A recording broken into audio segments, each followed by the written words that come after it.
साल 2023 को खत्म होने में एक हफ्ता ही बचा है, या फिर यूं कहें कि साल के खत्म होने की उल्टी गिनती चल रही है, जिसका लोग बेसब्री से इंतजार भी कर रहे हैं ताकि वो नए साल का जश्न मना सकें।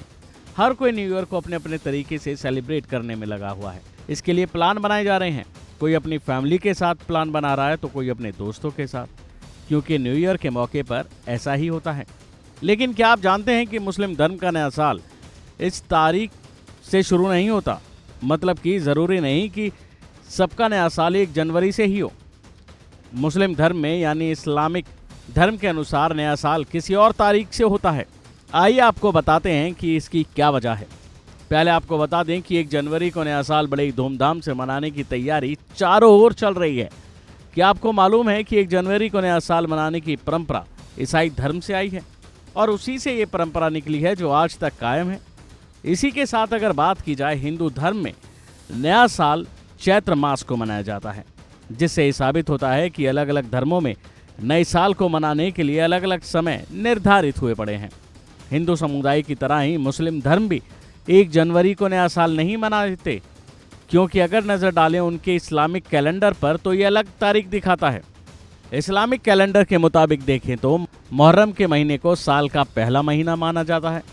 रमज़ान की तारीख ही मुहर्रम के महीने का भी मुस्लिम लोगों के लिए काफ़ी महत्व होता है।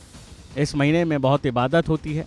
इस्लामिक कैलेंडर एक चंद्र कैलेंडर है और इसी से इस्लामी नववर्ष की तारीख में हर साल बदलाव भी होता है। ऐसा देखा जाता है कि चांद के दिखने के बाद ही मुहर्रम के महीने की शुरुआत होती है और इस्लामी नववर्ष की भी पिछले साल 29 जुलाई को मुहर्रम मनाया गया था। तो वहीं इसके दूसरी ओर पूरी दुनिया में ग्रेगोरियन कैलेंडर को ही माना जाता है, जिस पे सब चलते हैं और इसी के अकॉर्डिंग 1 तारीख को नया साल मनाते हैं। इस्लामिक कैलेंडर ग्रेगोरियन कैलेंडर की तुलना में 11 दिन छोटा होता है और इसकी तारीख में भी बदलाव होता रहता है, यानी कि ये कोई एक तारीख निर्धारित नहीं है बल्कि बदलती रहती है। तो वहीं अगर बात की जाए अगले साल की, तो अगले साल 2024 के मुहर्रम पर नज़र डालें तो इस्लामिक कैलेंडर के अनुसार 17 जुलाई के आसपास 2024 में मुहर्रम का महीना शुरू होगा, जिसके बाद मुहर्रम का महीना शोक का महीना होता है। इस्लाम धर्म के अनुसार देखें तो हजरत इमाम हुसैन अपने 72 साथियों के साथ मुहर्रम महीने के 10वें दिन करबला के मैदान में शहीद हो गए थे। उनकी कुर्बानी के तौर पर ही इस दिन को याद किया जाता है।